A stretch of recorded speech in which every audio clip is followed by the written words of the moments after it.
All right, welcome to another Q&A session for this Monday, July 19th, coming to you from a friend's incubator house in Southern Florida, and awesome spot.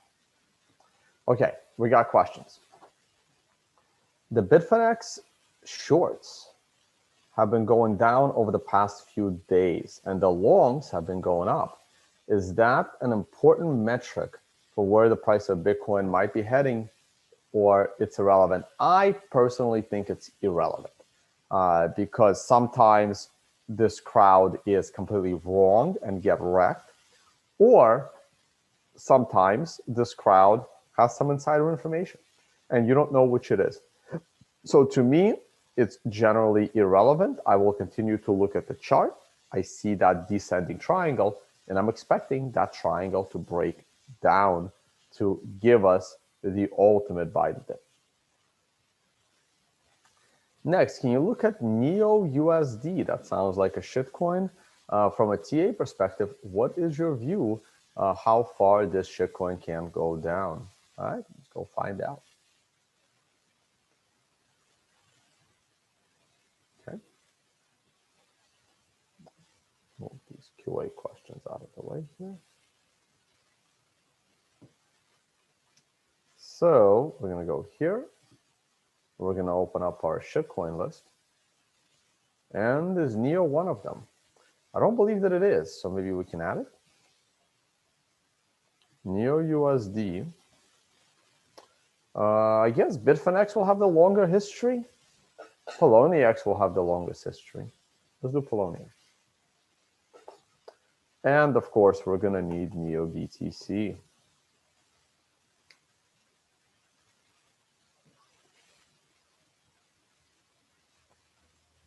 Oh, why do I have it twice? Skip it.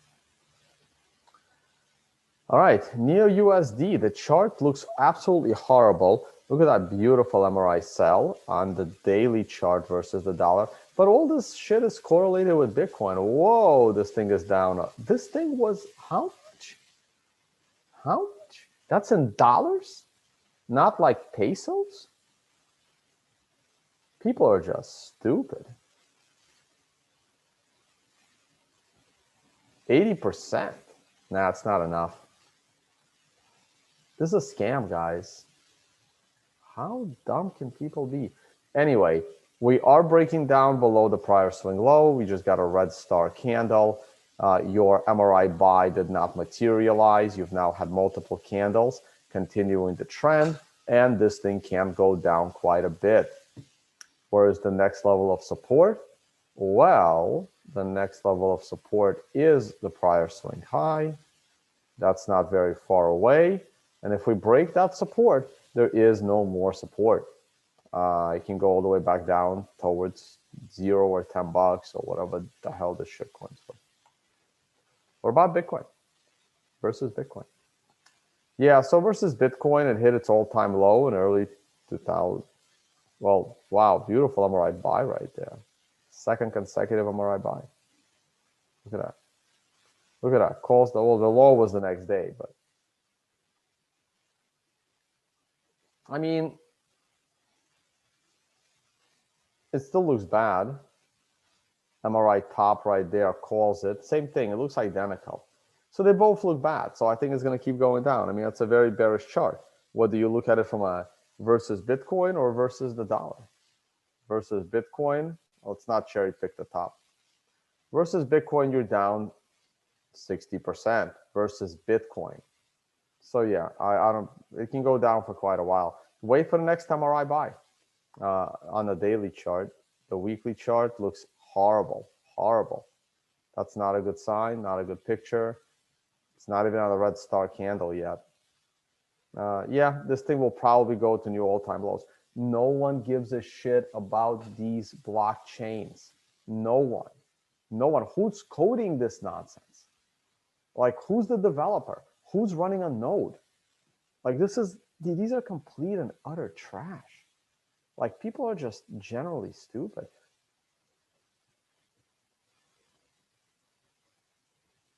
I understand if you're going to speculate and make some money, but like as a technology, it's insane. The monthly golden fib levels is about 27 and a half. You think this is the bottom? It can be. It can be. So monthly fibs, daily, weekly fibs, it doesn't matter, right? It depends on how you draw your fibs. Speaking of fibs, I need to get Fibble Swanee on. So I'm gonna, let's do this. Let's make this full screen so I can have a little bit of room. And now I can grab the Fibonacci's. I can choose the low. I can choose the high. And we have the 62% fib sitting at $27,100. Very similar to what you just suggested.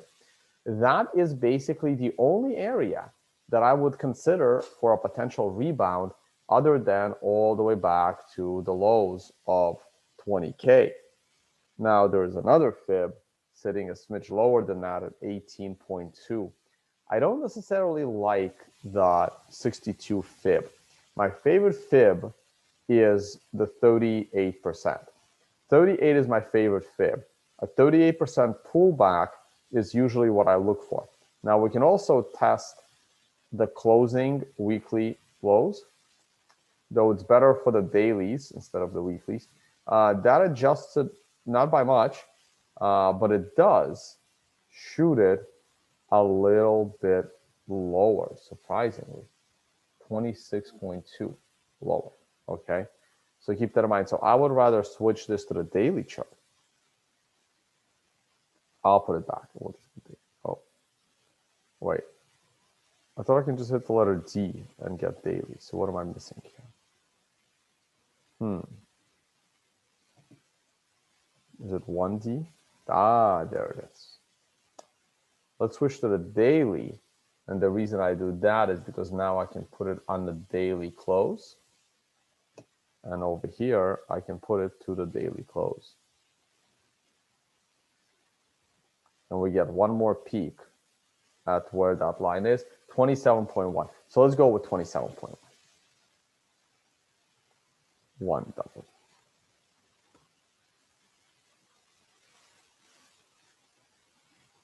All right, I'll leave these fibs on for tomorrow's video, for the public stream.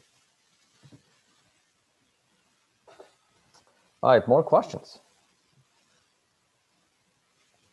Do you think COVID is man-made or a natural virus? That's not the question that really matters. And do you believe that the virus was intentionally spread? That's the question that matters. So, look, let's take off screen share. All right, look, my opinion on this matter doesn't really count. So I do believe that COVID was manufactured in a lab. Remember, COVID is a medical term. Calling this virus COVID is very misleading. You open any medical textbook and it has the words COVID there. COVID is another name for a cold. That's what COVID is. It's another name for a cold, basically. It's the medical version of it. So like this particular virus was, I believe, in my opinion, altered in a lab. Now, did it get out by accident or did they release it on purpose? I have no idea, but I would love to have a proper investigating team find out. And if it was released on purpose, anyone that is remotely involved in releasing this virus on purpose, they need the death penalty. Like anyone remotely involved. That's my view on it. Anyone who knew about it being released on purpose and didn't say anything, like unless they were threatened, like unless their life and their family was threatened, and they better show proof of that, by the way. Life in prison, potentially the death penalty. That's my only exception for like death penalties. Like I'm not really big on that, but in this case, yeah, that's what they deserve. If it was released on purpose. If it was an accident, then it's an accident. Then only those that were working on modifying the virus to be deadlier or more lethal, those people should have life in prison. And anyone remotely involved. And we know Fauci was already involved with that. So Fauci needs to be spending the rest of his time in a prison cell, in isolation, forced to wear 2 masks unless he's eating. And he better put them back on while he's chewing. So that should be the minimum penalty for Fauci. Life in isolation for social distancing, mandating 2 masks at all times, including while he's sleeping. That's my opinion on this. It's just an opinion. Thank you for asking that.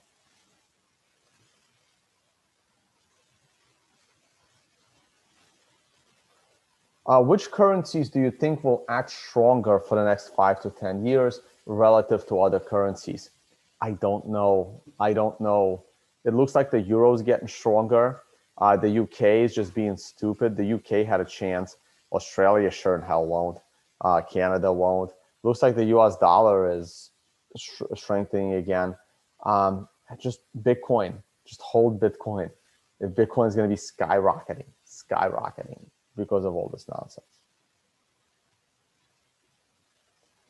Janet Yellen is holding a meeting today to discuss stablecoins. I don't think Janet Yellen understands stablecoins. I don't think, I have so little respect for Janet Yellen.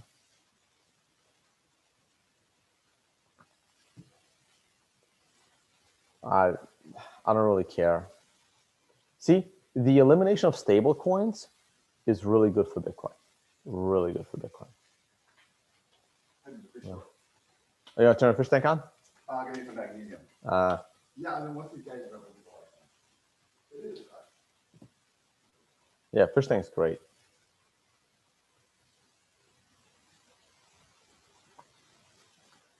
Do you think there could be ramifications for the whole of the crypto market?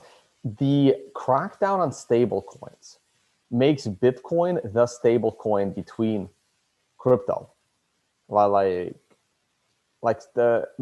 right now, everyone is trading shitcoins versus Tether, but if Tether didn't exist, everyone would be trading shitcoins versus Bitcoin. So not having stable coins is incredibly bullish for Bitcoin. Incredibly bullish for Bitcoin. So the more they crack down on stable coins, the more it benefits Bitcoin. Which countries do you think will be the next to face sovereign debt crisis? Probably Canada. Probably Canada. This is why they're locking everybody down and going straight communism. Head now, Doug? Cool. Everyone kept talking about Japan. I think it'll be Canada. Might be Australia. Their real estate is going through the roof too. Like, why the hell would you, like, unless you think global warming's coming and you want to be somewhere colder so that you could be like, sunbathing over in Vancouver, swimming in the ocean in like September because it's nice and warm. Like if you think serious global warming's coming, yeah, you buy something in Canada. I don't. Yeah, why would you buy land there? It's so expensive, and like their taxes are through the roof, and you can't like straight up communism coming to that country. I'm concerned about the U.S., so Mexico is where I'm looking at, closer to that global warming.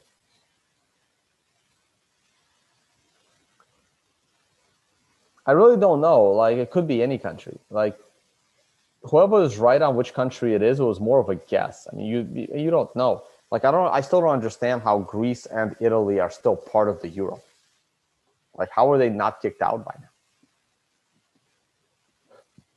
Could Tether be the end of Bitcoin? No, Tether would be the beginning of Bitcoin's thriving economy. I see a collapse of Tether as a huge spike in Bitcoin, more usage of Bitcoin. Right now, because of Tether, a lot of people don't use Bitcoin. They prefer Tether. Like, people have literally chose Tether over Bitcoin. So many people choose Tether over Bitcoin because of Tether's price stability. But if Tether wasn't there, these people would probably prefer, like half of them would find a way to use the dollar, and the other half would just use Bitcoin. A Tether collapse at this point, now that the Lightning network is functioning, now that you can make, cheap, small payments, a Tether collapse, maybe not tomorrow, but a Tether collapse next year, I think would be the greatest thing for Bitcoin. Just my opinion. I could be wrong. It could destroy Bitcoin, but I'm gonna, if someone told me that Tether is about to collapse, what would I do? I would leverage Bitcoin trade. I mean, that would be my speculation, because I think Bitcoin price would skyrocket. It could also crash and panic and then skyrocket. So it doesn't mean your trade's going to be easy.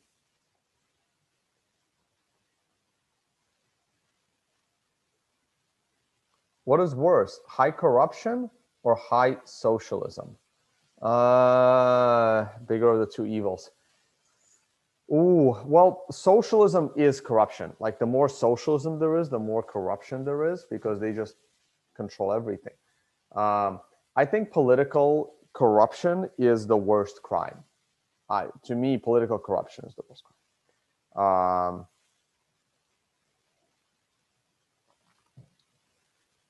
Like, high socialism means you're taking money from some people and you're giving it to other people, and by default, you're going to give it to the people you like. So that is literally corruption. So the more socialism you have, the more corruption you have. They love to spin it the other way, that the more capitalism you have, the more corruption you have. That's not true at all. It's the opposite. Socialism is true corruption. So they're both.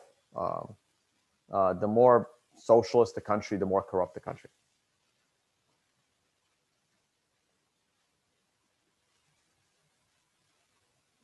It's very rare you get it the other way, because you can start to control everything. Now, you can make it seem really, really good for the people. You have the Scandinavian countries that are fairly socialist, but it ends badly. It ends badly. Now, political corruption is always worse. I'll remove political corruption. So we're going to go with political corruption as the worst of the two evils.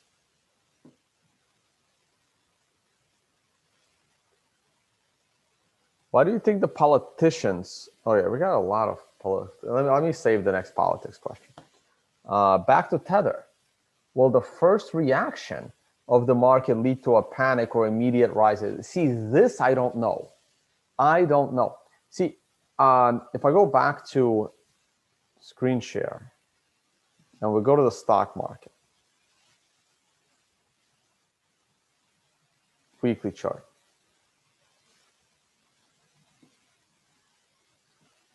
Right, and we go to the US election of 2016.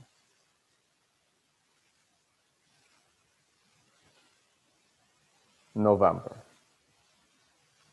So I kept saying on all my videos that Trump winning the election is incredibly positive for the stock market because Trump's a businessman. The day he got elected, wait, I may have to go to a daily chart.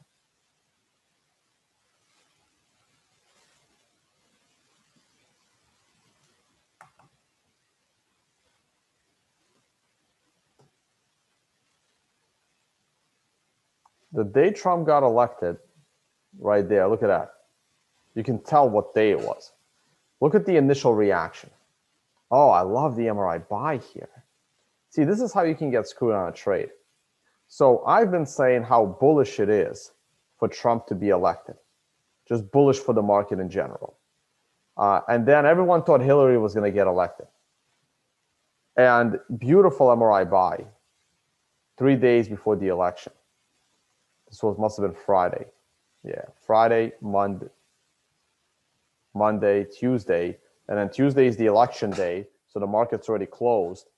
And then here's what happened. Now in the futures market, it was a massacre. It's a massacre that night. And initial reaction was a giant crash that Trump got elected. And then look what happened by end of day. So in one day, you went up 6% in the stock market. One day. So what will the initial reaction be on a Tether like shutdown or implosion, or hey, Tether, we're only back by 40%, and all of a sudden Tether crashes in price by 40%. The initial reaction could be a panic like this, and then by end of day or by end of week, it's a new high, and then this happens. Ooh, all the way up, you know. So as a hypothetical, let's say tomorrow we find out that Tether has imploded. The price of Bitcoin can crash to $18,000. And then by end of next week, Bitcoin is over $50,000, and you never have another chance to buy Bitcoin under 50. It can totally happen. It's bullish for Bitcoin, but I have no idea what will happen in the next 24 hours.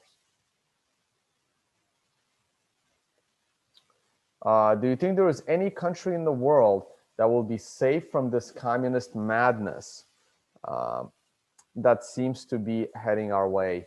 Unfortunately, I don't. And that's a problem, is because, I don't know, it's a problem. So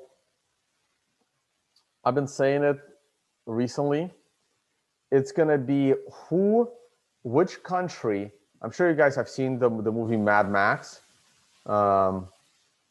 with Mel Gibson back in the day. If you haven't, check out that movie, Mad Max. And like, which country is heading to Mad Max first? Australia or US? Mel Gibson's Australian, I believe, so this is a fitting analogy.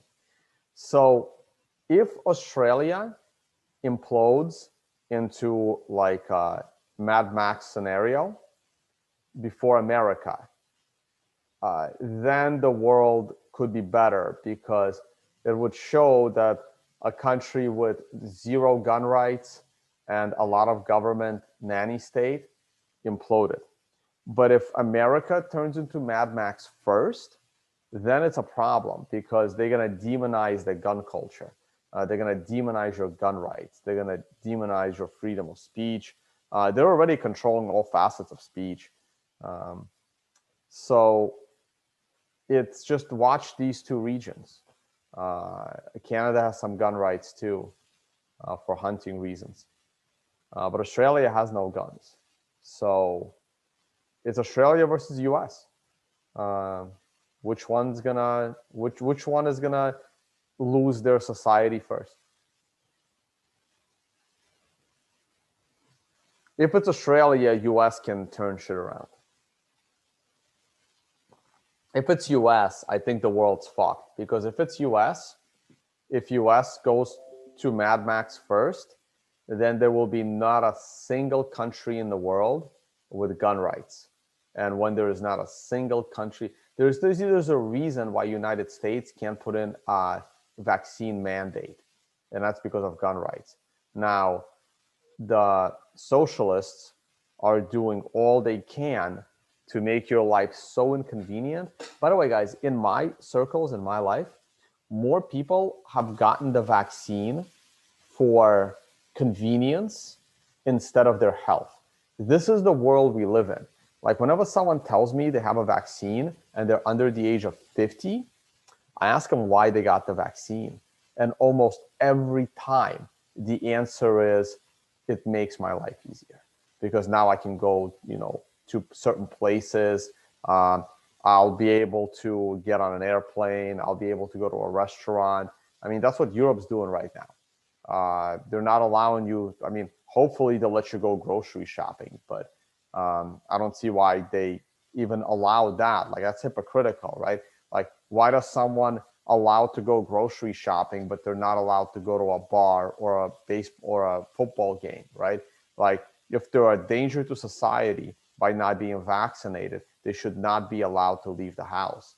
So it's very hypocritical of France to allow people to go by water, but not allow people to ride the train. It's very hypocritical of them, right? Either they're a danger to society or they're not. So it's just like what they did is just stupid, right? Either mandate they can't leave the house without a vaccine, or they should be able to do everything else a vaccinated person does. It just makes no sense. See, Europe can do that. Australia can do that. Japan can do that. Almost any country in the world can do it. Mexico, hard for them to do it because a lot of guns in Mexico too. It's easy for Europe to do it because their population can't rebel. So Europe might be done. We'll see. They're like a cockroach. They seem to never seem to always find a way to keep living in your house.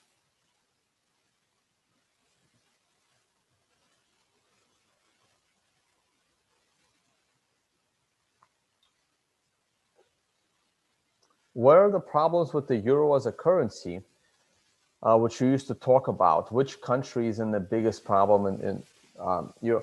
Okay, so Martin Armstrong did a lot of great work on this.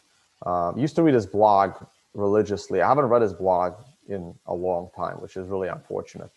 But Europe's got a couple of problems. It doesn't have a single national debt. So all the debts are like individualized. And also the culture. The European culture is not one unified culture. It's not one unified language. The economy in the US is way more homogeneous. It's way more intermingled. But the economies of Europe are very different. The economy of Germany is nothing like the economy of Greece. So the euro is great for Germany because their currency would be a lot more expensive and it would be hard for them to do their exports. The currency is way too expensive for Greece. That needs a cheaper currency, and the free market would do that. So I think these forces will eventually break up the euro, but after COVID, we'll see.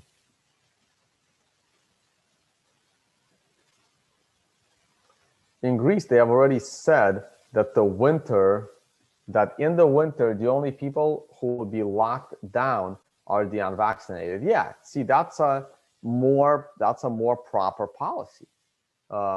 Because if you're unvaccinated, and they have a database, if you're unvaccinated, according to them, you're a danger to society. So you should not be allowed to leave your house.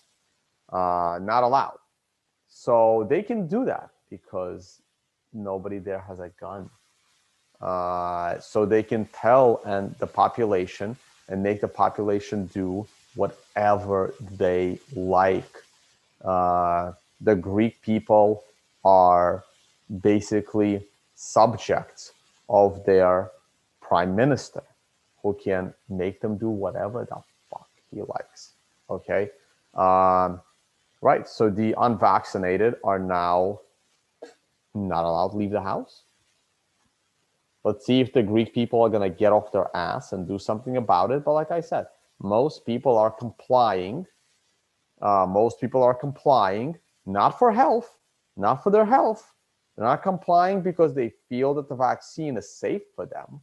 They're complying for the convenience, because not everyone wants to go out there and get beaten down by the police to protest something that is wrong. And forcing vaccines is wrong.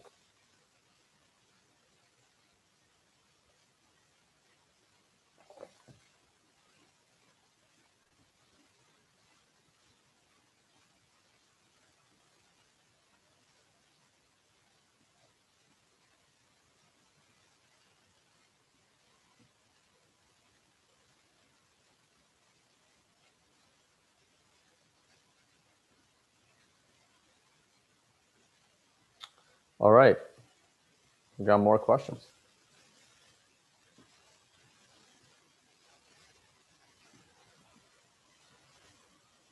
too many of the Greeks are brainwashed and think they are in danger from the virus. Yeah, of course, the news will do that. There was really a funny tweet, right? It was like, the news, everything in the news is telling you to get the vaccine.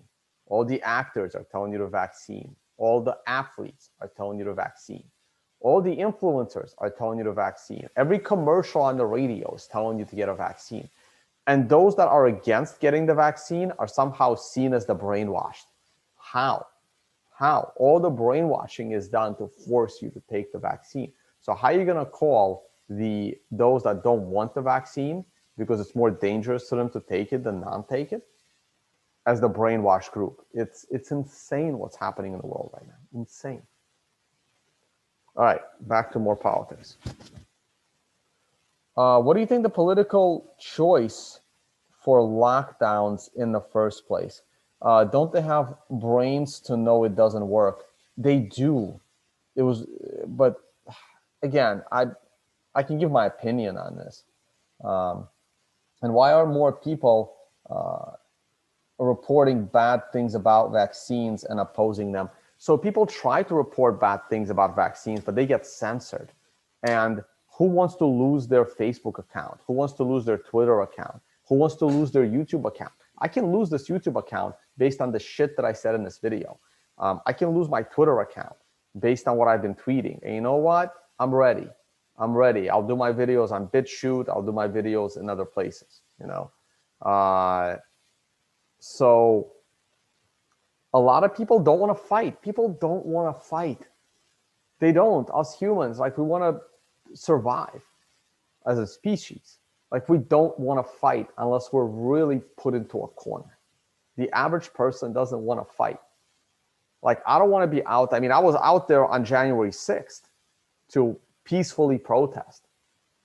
You saw what happened on January 6th. They keep referring it as an insurrection, you know? And I could have gotten a knock on my door for just being there. You know, I was just there, you know, to support. It's dangerous. It's dangerous to protest against a communist regime. Okay, they're spying on you everywhere. So, and a lot of people don't want to put themselves in danger. I mean, how does communism last in China for so long, and Russia, and look what's happening in North Korea? Like, most people are not ready to fight. Most people don't want to fight. Like, who wants to go to a war? Like,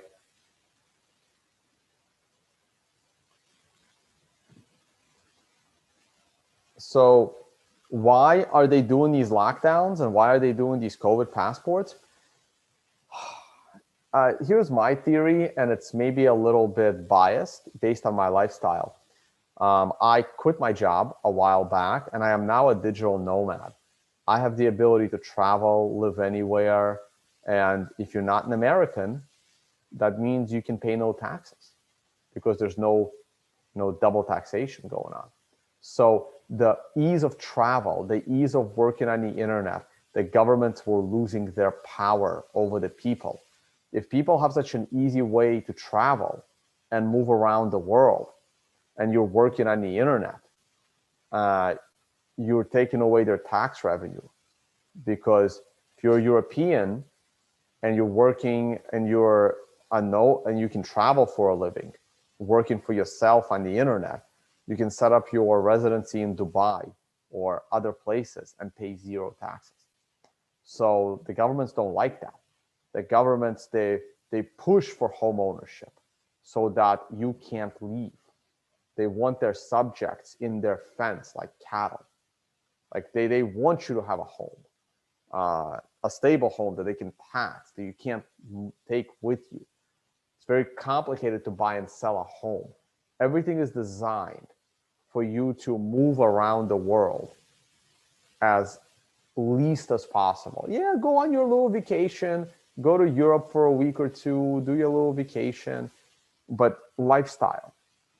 The lifestyle of ease of movement from one place to another, if you don't like one place over another, is a big problem for governments, because they lose control of the people. They get to see other cultures. They get to, experience other things.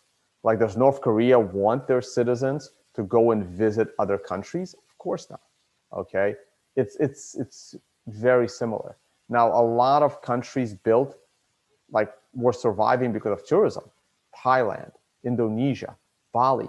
It baffles my mind that Thailand is not allowing tourists.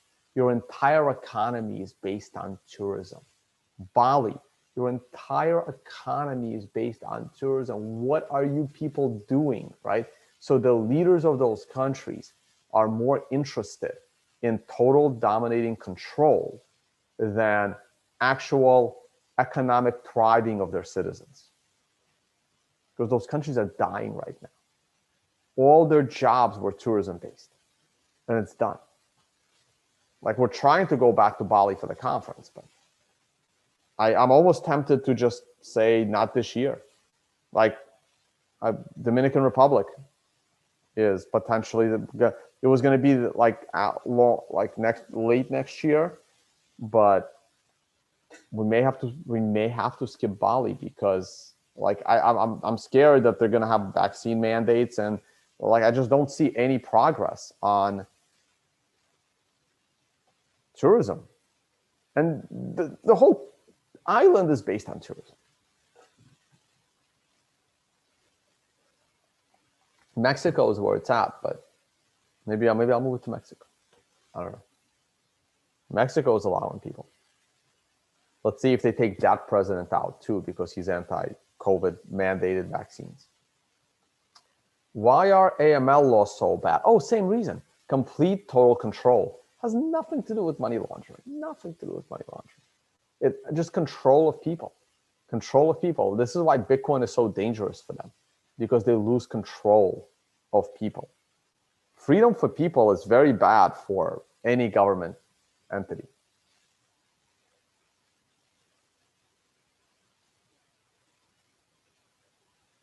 Oh yeah, it's like, no government want like financial inclusion. They don't care.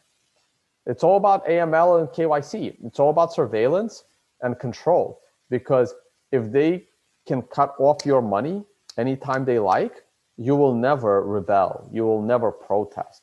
You will never say anything bad against the government if they have full control of your money.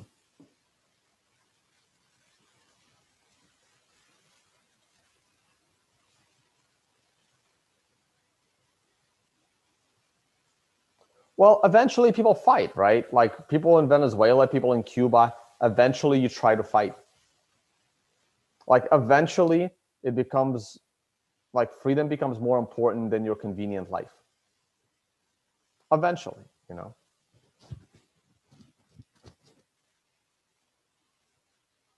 Though, I mean, Russia did collapse on its own in '92.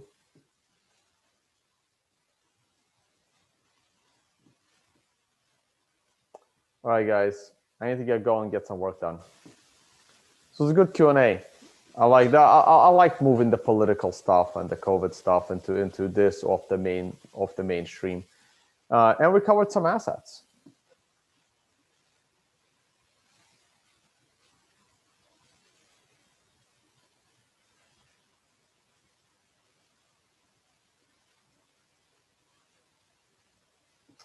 All right, looking at some of my comments here. All right. All right, guys. Oh, we got one more question.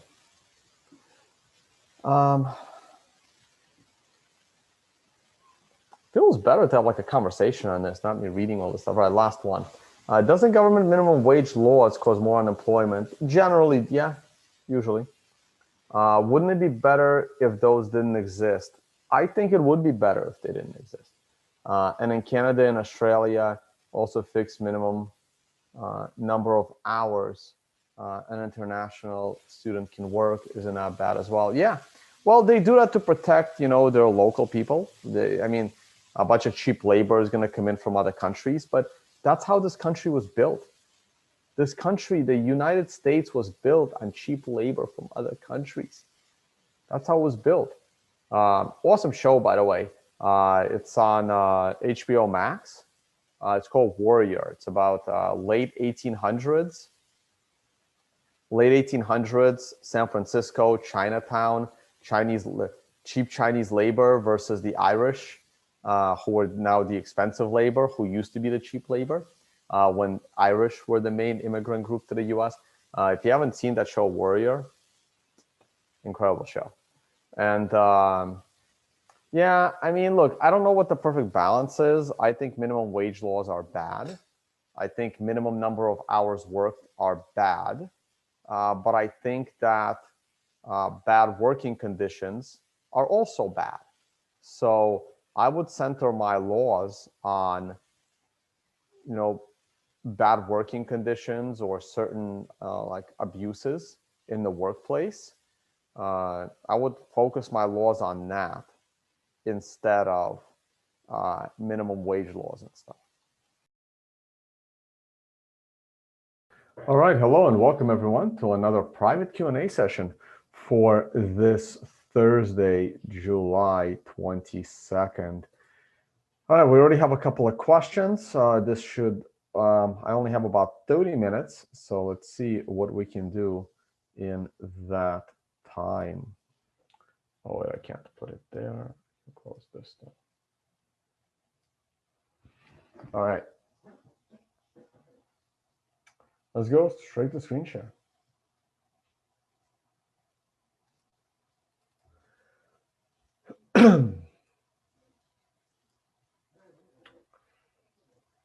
All right, so the request was to take a look at Uber. Let's see what's going on with Uber. Oh, what a beautiful, beautiful buy on Uber off the MRI. That is absolutely perfect. Not only did it bounce off the MRI, it also bounced off of the MRI support line. That is gorgeous. The trade is already a little bit late, so it's hard for me to go bullish here right now for a trade. I mean, the chart is certainly bullish and we can break these moving averages, but the problem right now is that resistance is so close. So the time to buy this stock was on the MRI buy or the day after, but not after that. After that, you're getting too close to resistance because it is in a bearish market with earnings coming. So there's really not that much I can say. The weekly chart does not look very bullish. As you can see, we just made a new weekly closing low for the year. That is not a bullish sign. We have a red star candle. We have this giant death cluster of moving averages, and this is all bad. Now the bounce has already taken place. This has all the signs of a 1 to 4 candle correction, and then probably more downside. The next time Uber comes back down to $44 or $45, it is probably a very good shorting opportunity, but earnings is coming, so be careful on that. But I would, at this point, I would wait and potentially short this asset at the break of these lows. Too late to go long for me, but a long trade was certainly there before. In the short term, do you think retail has more ability to move the Bitcoin price or whales or institutions? I think institutions have the biggest. I mean, everything can move the price, right? Retail can move the price too if they're all like panic. Institutions are bigger whales than whales. The Bitcoin market cap is still not that high. So, an institution like a big hedge fund or Apple or Amazon could come in and move the price. So they have the most ability to move the price.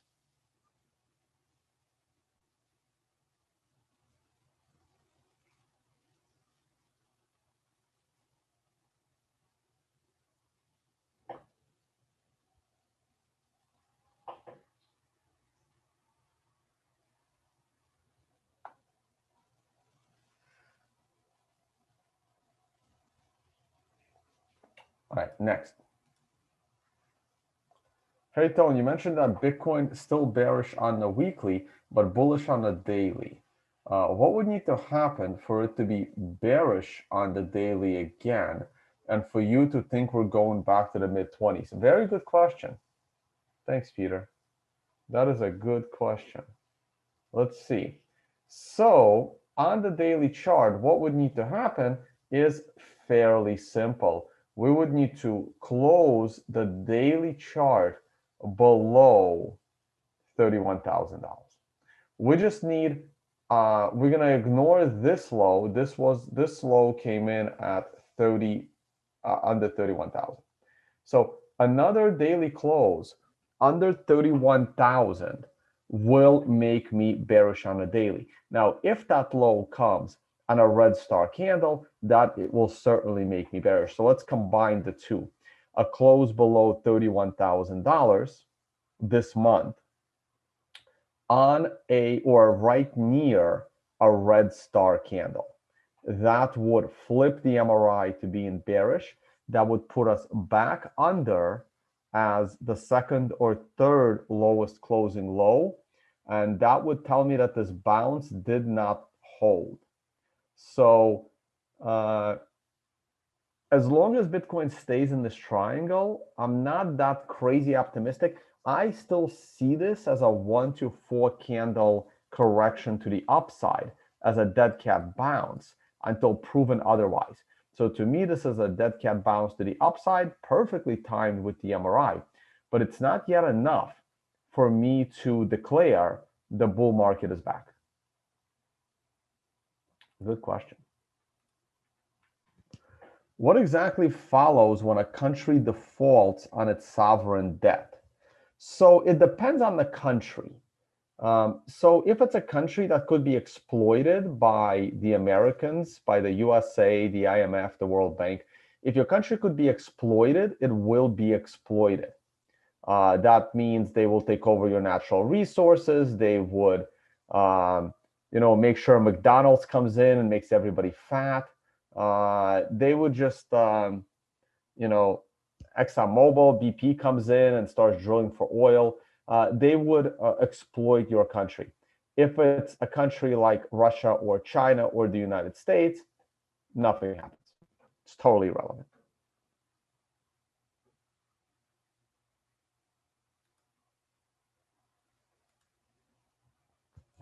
Why is a stock dropping? Why is stocks dropping but Bitcoin and oil booming? What? Adnan, it's the complete opposite of that, right? Like oil's booming, stocks are booming, but Bitcoin is dropping. So I don't know what you meant to write, but maybe you meant today, but today, yeah, Bitcoin and stocks are dropping today. They're not dropping much. Like to me, that's not really a drop. Like look at the last, look at the last 4 candles. I mean, that's a drop. That's a drop. That's a rise. That's a rise. I mean, just a little pullback. I mean, look how much the stocks have gone up.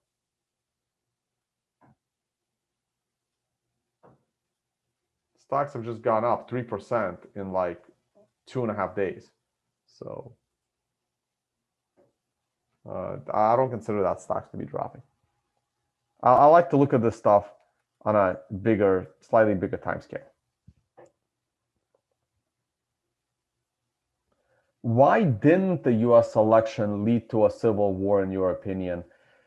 Because people don't like to generally kill other people. The Republicans are a little too nice. They thought that God would save them in the recounting the votes. I mean, no one came to the Capitol insurrection, as they call it. No one was there armed. No one wants to, well, the right side, the Republican side of the aisle, as much as they want to be demonized for being Nazis were considered to be far right. So, Trump supporters and the far right in the US is demonized as the Nazi regime, when in reality it's the complete opposite. It's the left. It's the tyrannical left. And they're the ones that do most of the shooting. It's the communist side of the aisle that does most of the shooting. And because of that, it's a different perspective, right? Like if you take someone like Piaget over in Chile, who is also kind of seen as a tyrant, but he shot the communists. And I know there are older members of my family that completely praised him for that. Like, I don't know. I don't think a civil war is coming unless Trump gets reelected. If Trump gets reelected, it's going to be interesting what the left does. Because remember, the left is the violent one. It's the left that's violent. The socialism, the communism, the Democrats are the violent ones. They've been doing it through, other means like brainwashing, but they're way more violent because they see the world as, if you don't do what is better for you, if you don't do what we say, we're going to force you. And if that doesn't work, we're going to force you with a gun. So,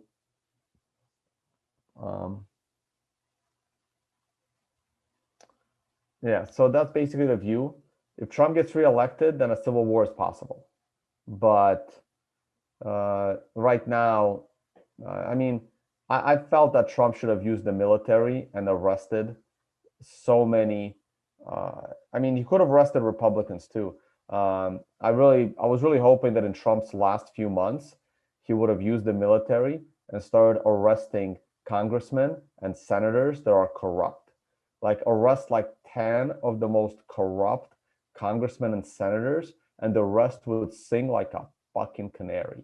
But Trump didn't do that. So promised to clean the swamp, and he did nothing. So disappointing.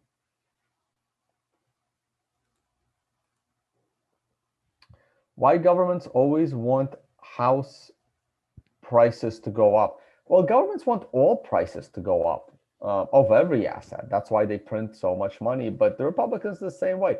Of course, they want housing prices to go up because people that own houses would get to make money. They don't really care about the poor.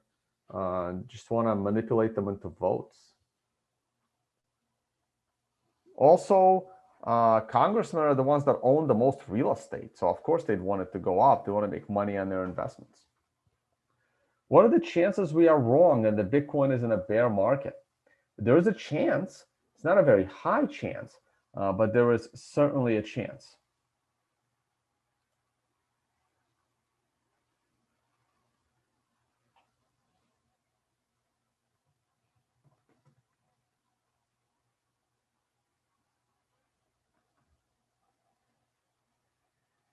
Give me 1 second, guys.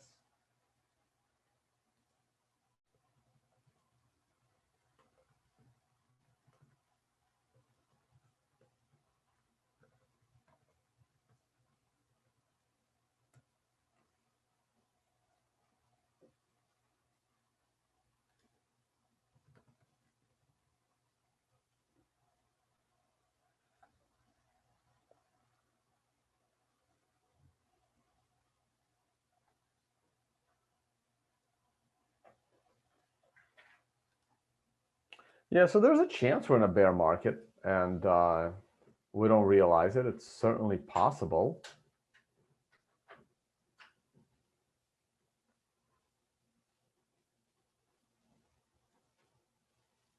But I don't know, on-chain metrics seem to be pretty bullish. So I'm gonna trust Willy Woo on this one and the on-chain stuff, that we're not in a bear market.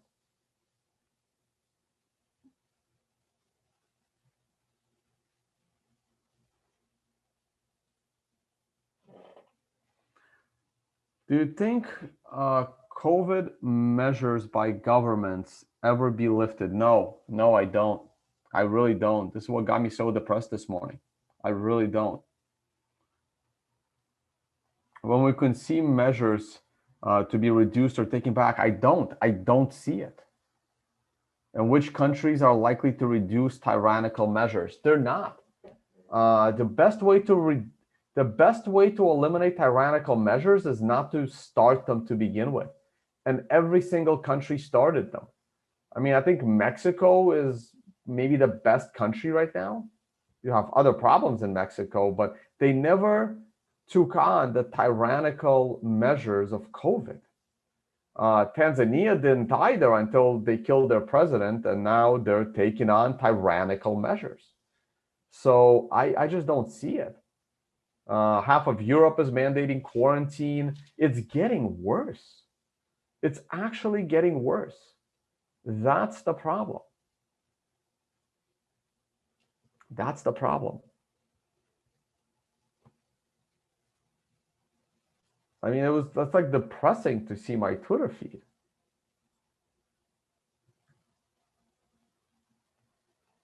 Like, look at this. This is your future right here. This is your future. This is going to be every single airport. This is going to be your airport that has like one terminal, unvaccinated. Here, the vaccinated cattle there. I mean, this is your future. The unvaccinated line and the vaccinated line. And these people are not going to be treated very nicely. This is, you know, the Star of David Jews in Nazi Germany all over again. This is it. This is it. I was tweeting those Star of David like thing, you know, like comparisons a year ago, and people called me crazy. This is it. This is your future. The fully vaccinated and the unvaccinated. And these people want to kill these people. This is the problem.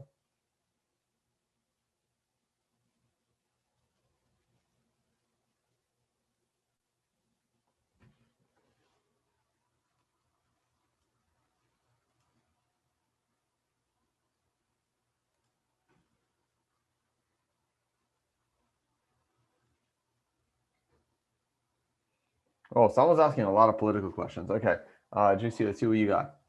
With all the evidence of cheating that has been discovered, do you think the 2020 election could be overturned? No, of course not. No one gives a shit about the 2020 election cheating. No one cheating. Nobody. No one. I don't give a shit anymore, right? Like, I was all over this thing because they didn't do it in time. No, I haven't watched anything about the cheating because it does not matter. It doesn't matter.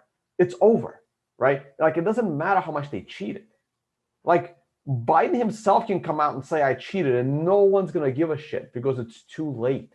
It is too late. You know, when all of them were like talking about how we're going to prove the cheating. No, God is going to prove that we cheated. No, God is not going to prove that you cheated. Evidence is going to prove, that they cheated. But they didn't do it enough. They didn't do they didn't do it right. No one gives a shit about the 2020 election. It's over. It's over. Irrelevant. I'm not even paying attention. Like, I know they cheated. Proving it now is irrelevant. It's like proving that something. It's like proving that the World War I or World War II were started because of a false flag that was undeniable, a false flag. Here's the evidence. The guy that did it comes out. No one cares. It was so long ago, right? The 2020 election was so long ago. No one gives a shit anymore. Irrelevant. I don't even know why they're wasting their time. Proving that there was cheating in the 2020 election now is a complete and utter waste of time. No one cares.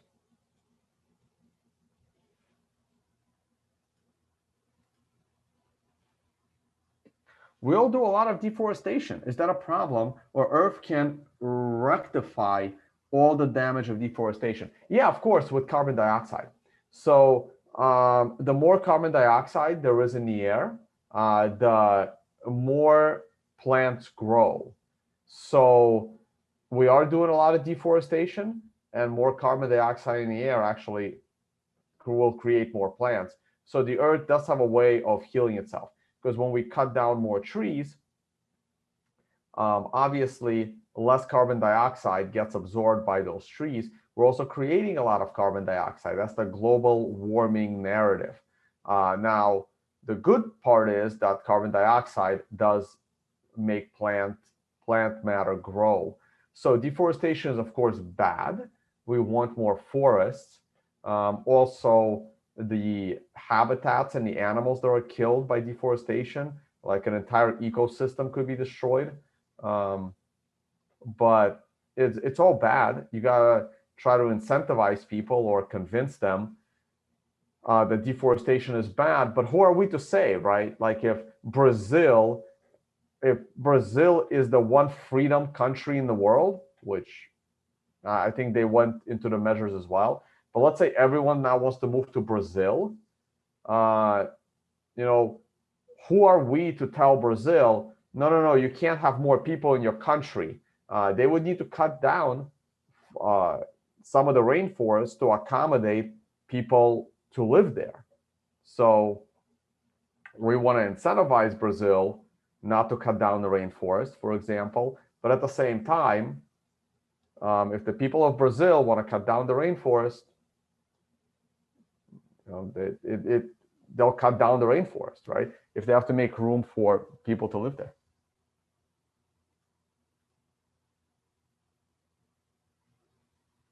Are soy and corn healthy or unhealthy? They are grossly unhealthy. I try not to eat corn or soy.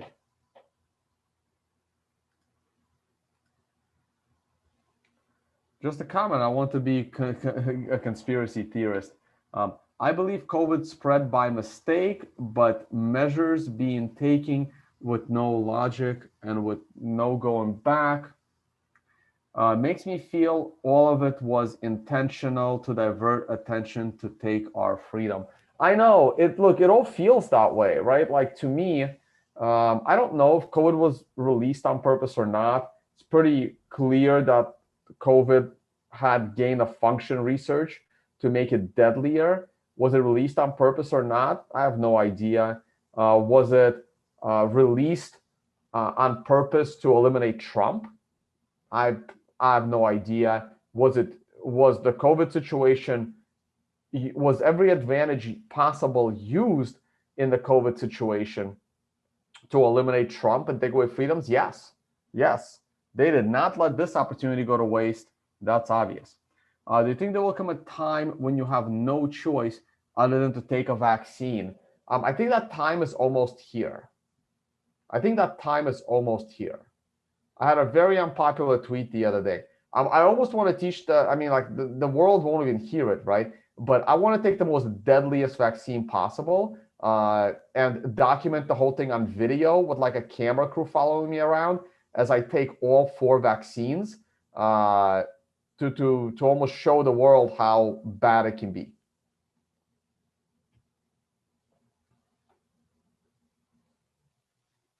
Like get a camera crew, have like a live stream as I take all 4 or all 6 vaccines. Actually, there's the Chinese, there's the Russian, and then there's 4 American ones, right? AstraZeneca, Pfizer, Johnson & Johnson, and Moderna, right? So what if I take all 6 in a single month and just document it all?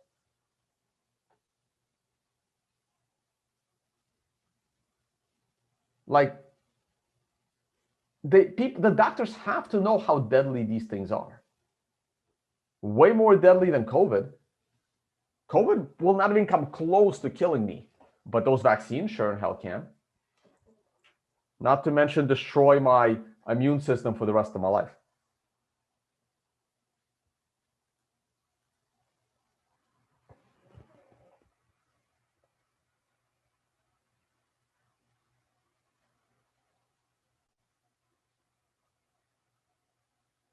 I'm not really understanding your question. Everywhere I see, all business owners are always like they are earning enough profit. Yeah, it looks that way. Why do you think that is the case? I really don't know. I have no idea. Well, look, I know how I make a profit. Where I'm still selling a product that kind of sells, but I have no idea how restaurants are always packed. Maybe it's because the other half of the restaurants closed. Why do you think JPY has appreciated over the dollar over the past 50 years, despite Japan's debt exploding and being higher? I don't think anyone cares about the Japanese debt. Man, I remember even almost 20 years ago, how people were freaking out over the Japanese debt. And I learned eventually that that doesn't matter.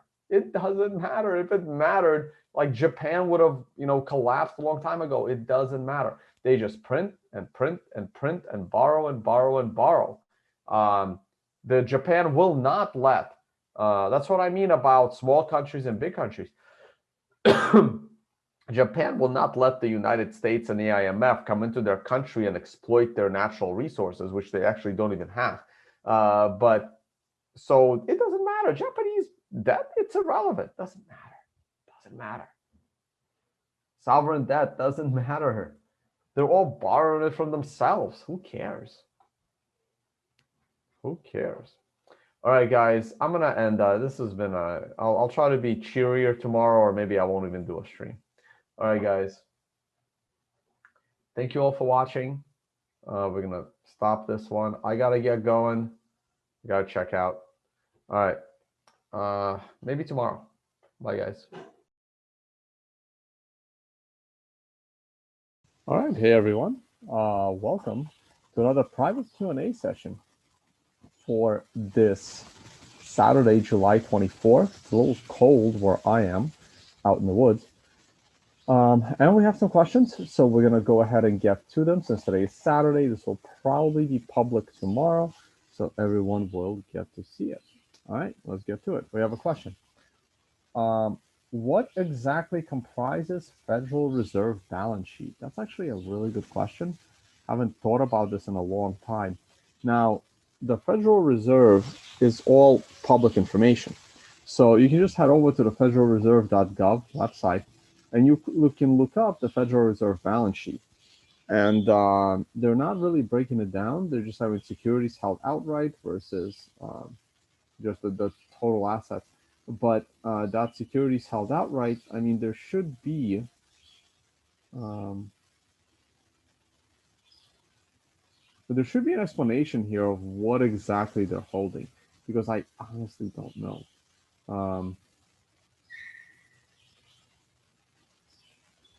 I honestly don't know if it's like the 30-year or versus the 10-year. I don't know how it comprises, but all the information you need would be right on this website. And I'm pretty sure you can definitely find out if you just search for it a little bit. Hey, we got a question that has to do with nutrition. Which meat is generally the healthier? Chicken, beef, mutton, or fish? Now, mutton is also tricky. In some parts of the world, mutton is lamb, and in other parts of the world, mutton is goat. So to me, mutton is lamb. So it's like sheep, but it's not the baby sheep, it's the adult sheep, and goat's goat. So personally, beef. Beef is one of the healthiest ones, and that's the one that I would probably recommend. However, you get really tired of eating only beef, and therefore I really like to mix it up. I'm a big fan of pork, and I'm a big fan of lamb and even goat. So it depends on how it's made. I'm also a big fan of exotic meats. I'm a huge fan of game meats. Like, give me wild boar, get me some venison, which is deer, all kinds of wild stuff. Now, I also alternate. I don't eat chicken. Like chicken is the one that I try not to eat unless it's chicken liver. I like chicken hearts. I think they're very, very tasty. But other than chicken liver, I really don't eat chicken. On the beef side, I pretty much eat everything. I prefer the ribeyes. Now, beef liver is incredibly healthy. Those are the two healthiest things that I eat from beef, but I'll eat other stuff too. I'm a big fan of like organ meats. I'm a big fan of like beef tongues, things like that. Fish is also incredibly healthy, and fish also has its own crazy categories. You have the shellfish and regular fish. So I actually alternate my meat days and fish days. So I try not to eat. Why am I on the Federal Reserve website as I'm talking about this? Let's take that off. Let me take this off too, man. It's not as cold anymore. So for me, I alternate meat and fish days, but I'm not like religious about it. So it's not like Monday is meat and Tuesday is fish and Wednesday is meat and Thursday is fish. It's more like, hey, I've eaten meat 3 days in a row. It's time to have a fish day. Or hey, I've eaten fish 2 days in a row. It's time to have a meat day. So I'll aim for 3 days a week of meat and 2 days a week of fish. I also try to eat once a day, sometimes twice. And on the fish side, there's so much to choose from. I'm a huge fan of shellfish. It's generally healthier, especially oysters. Oysters, scallops are some of the healthiest things you can eat. Mussels, um, they're amazing. Other than that, you want to get your salmon, like wild salmon, probably the healthiest fish, and also salmon roe. Salmon roe is incredibly healthy. So my three healthiest things to eat that are, somewhat affordable if you uh, know what you're doing.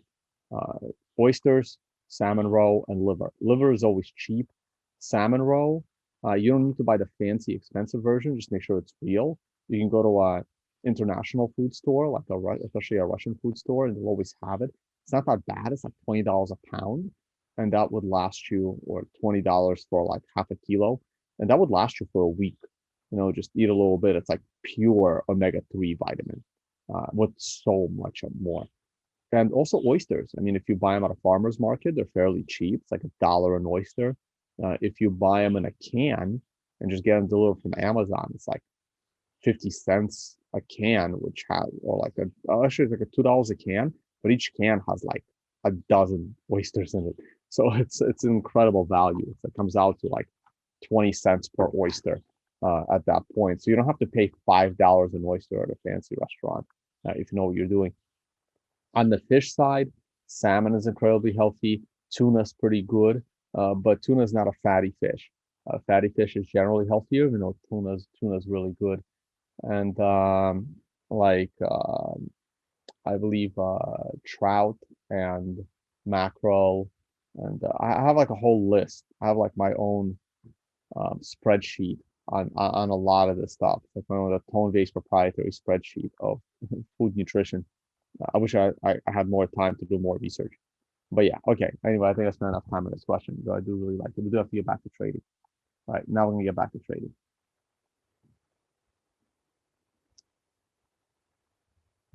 Okay, next. Do you see the S&P continuing to pump next week? Yes, I do. Many earning reports early next week. Look, I don't know what earnings is going to bring, but I'm looking at the chart. And the chart for the S&P is incredibly bullish. Look at the weekly chart. I can zoom the weekly chart all the way out. Like we can really zoom this bad boy out. And look, I think we're going to hit the top of that channel. We have not hit the top of that channel since 2014. We spent the majority of the time in the middle of the channel. We hit the bottom of the channel, and then we broke through the bottom of that channel with the COVID crash. So the COVID crash was a little bit of an anomaly.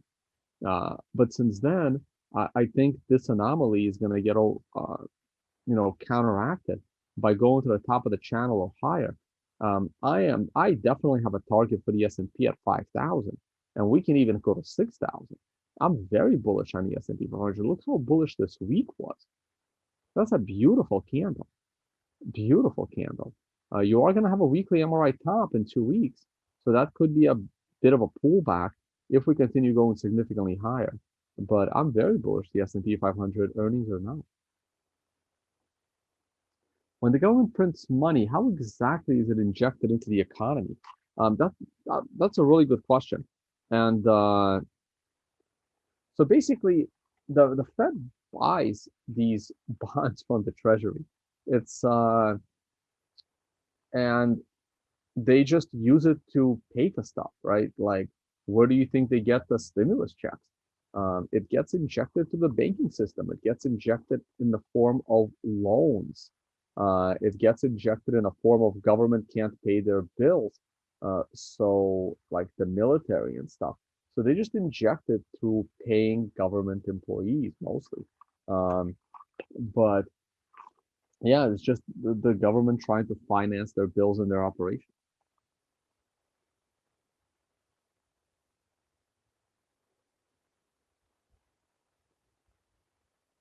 Hey, Tone, when will your MRI platform be available to the public? End of year. Yeah, this year. So that was the thing that Jovi and I were talking about early on.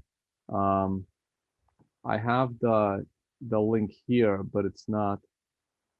Hold on, let me go off screen share for a second.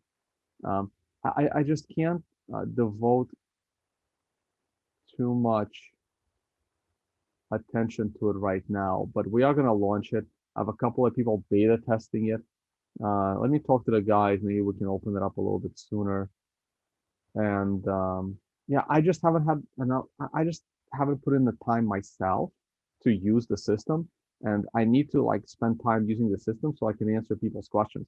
Unless I have experts like Jovi here and a couple of other friends that have been using it for months, and then they could be the experts in the MRI uh, alert system. It's a really great platform, but I just have not spent too much time on it myself. All right. All right, Jovi, you got a bunch of stocks for me. Perfect. Let's go and start looking.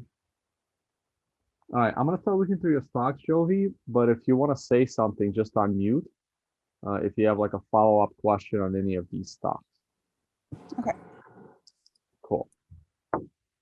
All right, let's start with Uber. Actually, feel free if you want to be more specific. If you have an entry that you've done, you can Yeah. tell me where that entry is, and then I can be more specific. Yeah. So for the list, I entered on, for all of them, I entered on the bottom. So on the red nines, they all had red nines this week. So I entered on those days. So this would have been, I guess, the 19th. Yeah, that was a pretty damn good trade. So you entered on the 19th, perfect trade. Have you taken any profit yet? Yeah. So I was half of my entry was stopped out on the Friday. Oh, okay, you got stopped out. Hopefully not at the very low. I think it was as soon as we ticked below the 2. Yeah, perfect. That's a good stop loss. That would have been my stop loss as well. So that's a good stop loss. You got out pretty much near where the stock closed. That is really good. Even if you got a bad entry at the close, that is still 3.5% gain in 3 days. That's good. I mean, remember, the stock market only makes 8% a year. So if these are your trades every time, that is really, really good. So if you still have the other half of the stock in, I would probably just leave my stop loss below Friday's low. And you watched my risk management video, right? Yep. Okay. So you know what to do if you get gapped over the stop loss, right? To the downside. Yeah. So just hold on for the first hour and a half of the day, and then, yeah. Excellent. Yeah, good student. And yeah, I would just hold on to the rest and look to take my profit on an MRI sell or on a stop loss. But because you've already taken half the profit, you can keep those stop losses kind of loose, but I wouldn't hold it to earning. Okay. Yeah. Okay.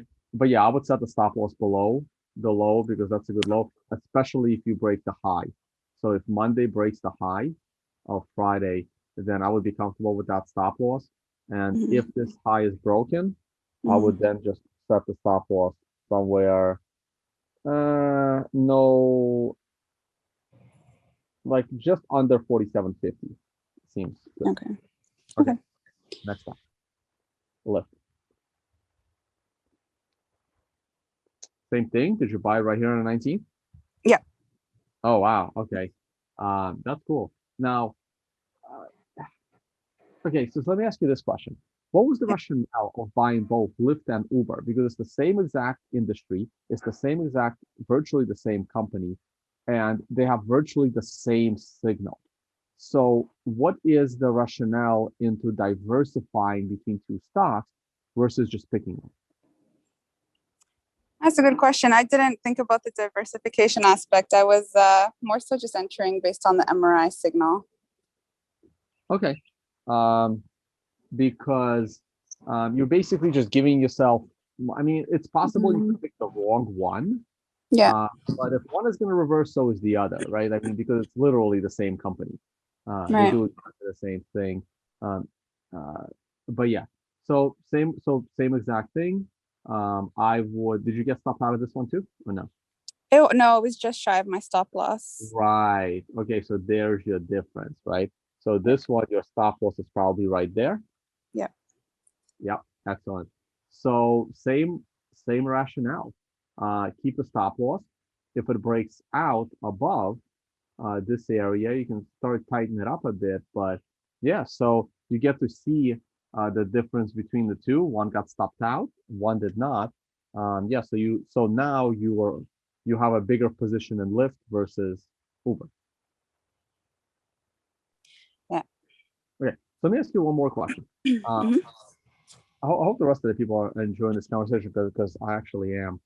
Now, when you entered both of them, right? So they're almost at the same price, right? I mean, this one is $51. What's the current? Where did Uber close? Like 40 something, right? Yeah, I think I have it open. So, okay, so because they're the same price, so how do you even them out? Do you try to buy the same number of shares, or do you try to buy X number of dollars worth regardless of the share?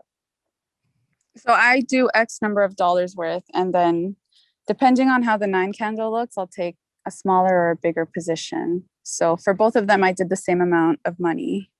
Got it. Okay, so you just divide the amount of money, and then you calculate how many shares you need to buy, and then you buy that number of shares. Yeah. Okay, got it. And you do that for all your stocks. Yeah, that's how I do my trades. And you try to make them all the same amount of money invested. Yeah, right now, if I see that the 9 candle doesn't look, I mean, I don't know, if I feel less strongly about it, then the more confident you are, the slightly higher of the money amount you go. Exactly, yeah. Okay, perfect. All right, next stock, AMD. Oh yeah, my friends took this one also. My friends took the short over here. I'm assuming you took the long. Wow, what a perfect trade. Yeah, I took the long. Jeez.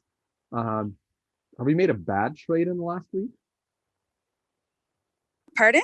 Have you made a bad trade in the last week? Because these three have been perfect.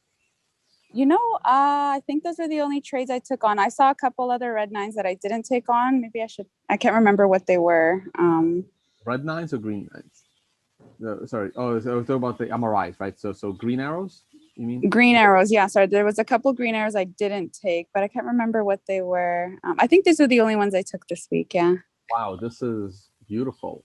You haven't taken any profit yet, right? No, this one's still going. So you may want to get out before earnings. Right. Oh, yeah. So definitely have that as a big alert on your calendar. Don't hold this to earnings. Okay. And I mean, if you can take a risk, I mean, if you like get out like 80% or you get out 75%, yeah, I wouldn't be exiting this yet. I would just hold on to it. But earnings is coming, so but I'll do another one of these before earnings should come. So we can talk about it some more. Yeah, I'll probably do another one of these on Monday. So Okay. yeah, so I would not hold it through earnings. Who knows what's going to happen there? There's option strategies you could use, but I don't think you're there yet for options trading. Right. No, I'm not there yet. Yeah. Let's talk about fake meat. Okay, so where did you take this trade? So I entered this. Oh yeah. Okay, I entered this on the green arrow. On the 15th. And so I got stopped out on the red 2. Yeah, as soon as we went below that red 1. Okay, and you're not in this. No, I'm not in this. Okay, so yeah, so this was the bad trade, right? So this is what happens sometimes. This is exactly how I would do it as well. If I got in on this one, hopefully not at the top of the candle, and I would have been out. I wouldn't have risked it too much. I personally would have been out somewhere on this line, which is just on, I would have given it 124 bucks. So I probably would have set my stop loss at 123, say 88 or 86. And this is where I would have gotten out. Where was your stop loss? Yeah, my stop loss was just below that red candle on the red 1 day. So I can't remember the exact number, just a few cents below the low of that day. Right. So you actually would have gotten out and saved a little more money than I would have. Yeah. Okay. Yeah, that's good. And did you get in near the bottom of the buy candle? I got in around the close. I usually get in just around the close of the day. Okay, that's not bad. That's not bad. That's not that terrible of a loss. Okay. And the other one was Zoom. I'm assuming you got in right here on the 20th.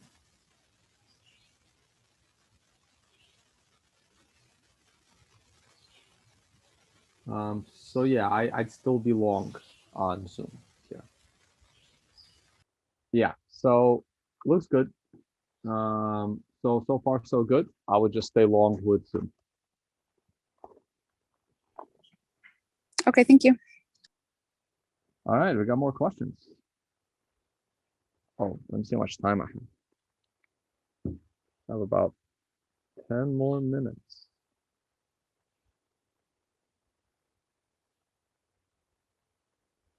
Right there. Hold on. Give me 1 second, guys.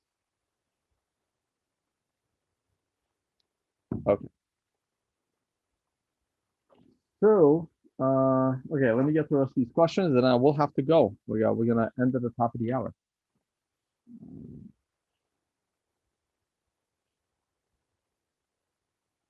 I'm a graduate in digital product design. Maybe I can help you regarding usability and UX for the MRI alert tool. Maybe. I have, because I have my own web developer who's really good, but he's not the one working on the MRI website. So yeah, we'll chat a little bit probably later in the year. We can definitely chat. Thanks. All right, now these are longish. K-tone, since printing has accelerated, all assets, including real estate and stocks, have been on the rise. What do you think? Have these assets grown more than fall in value? Money? No, it's just cheap money. It's cheap money. What's your rationale for a person if he's waiting to buy an asset like, I'm assuming RE is real estate? Do you personally expect a correction, or are these assets rising just compensating? Um, it's hard to say. Personally, unless you really need a home to live in, I think Bitcoin is just a better investment. I don't see real estate as being a better investment than Bitcoin over the next decade. So I would stick to Bitcoin. I think it's a better investment. But obviously, if you need a home to live in, then just buy the home. Will the prices fall? The way they're printing money, I mean, we don't know. They don't have to fall because they're printing money like crazy. Do you believe in a long-term debt cycle and the possibility that interest rates could rise significantly in the future? Yeah, I do. I think the interest rates were starting to rise, and then COVID hit. So we'll see. Maybe there'll be another crisis that forces interest rates down, but eventually they won't. Eventually, when the money system, when the fiat money system collapses, interest rates going to be crazy high because, like, good luck separating Bitcoin from people. They're going to want a high interest rate. The interest rates are going to go up. What do you think about interest rates? Here we go. Like thinking on a broader scale. Low interest rates encourage bad and hurried investments, and high interest rates make business uneasy to finance. That's correct. I know free market should decide, but that's not the case anyway. I mean, the free market kind of still decides. The Fed doesn't actually decide the interest rate. The Fed kind of goes with what the free market is doing. The Fed is always late. The Fed is always late to raising that interest rate. So the free market kind of forces it up. It's Look, I think a decent interest rate is in that 5 to 7% range. I think that's a decent interest rate. I mean, if you're building a business, if you're doing something like the S&P has a historical 8% return. So you should be able to borrow money less than that in order to make more than that, right? So if you're building a good business, you should be able to, make 10 to 20%. So you can pay back the 5% loan. So I think a 5 to 7% interest rate um, is like the sweet spot of interest rate. It doesn't create malinvestment, while at the same time making it affordable to pay it back. So let's see if the world goes back to that direction. What's the best rationale behind why El Salvador news didn't affect the price? The Salvador news took place at a very rough time in Bitcoin's life. So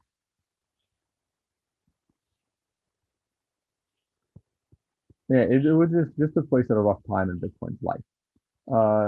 First of all, the miners were moving out of China, so they were selling Bitcoin. GBTC had exhausted its huge dominance of buying Bitcoin and letting people exit the premium with like printing money off the premium. And Elon Musk started talking shit about Bitcoin. It was just like a really bad trifecta that kept the Bitcoin price down. And El Salvador probably helped it quite a bit from falling further. So not all news immediately raises the market, and not all news immediately crashes the market. Hey guys, if you're interested in on-demand videos or the MRI, go to coinbase.com/indicate. I also have a calendar. My next, I was just in Miami for Mining Disrupt, and no more events in July. I have a couple of events in August. I will be down in Ensenada, Mexico for Ugly Old Goats Bitcoin Standard Conference. So that's going to be really, really cool. And after that, I will actually, there'll be another event in Miami on the 18th. I'm going to have that on the calendar soon. So I'll be back in Miami, and then I will be in Texas for BitBlock Boom. September is still open, but October is full as hell. There's like another event here, and well, like it's just like a month full of events, and another event here, I think. So I somehow have to prepare for my own conferences, which is Understanding Bitcoin and the Financial Summit. We're gonna have more speakers. Yeah, see, we're filling out the speaker list. So registration should start later this month, guys. It's gonna be great. And the Financial Summit. All right. Enough of that. I see the chat's back. Take a look at TKO. All right, it's the last one I'll look at, and then we're gonna have to call it a day. TKO. Because I gotta run. The MRI came at a bad time. Had the MRI came over here on these two candles, it would have been all over that buy signal. I like the pullback. It's a cheap stock. Earnings is coming. I wouldn't mess with it at this point. I don't like Friday's candle. I guess it could be a long if we're breaking these highs on Monday. You're going to get a green star candle, and that would be a potential long. But you have earnings coming soon. Like, it may not be worth it. It's also a $2 stock, so you have very little risk unless you buy like 1 million shares. So there's potential bullish trade here of a green star candle if it creates a green star and stays as a green star. But be careful with this one. If I wouldn't hold it past 240. Like if you can get from 222 up to 240, I mean that should be like what, 8, like 10%, 20%, 10%, 10%, 8%. I mean, I wouldn't mess with more than that. All right. On this note, we're going to call it a day. All right, guys. Thank you all so much for hanging out, and I will probably see all of you in the next private Q&A on Monday. All right. Bye, guys.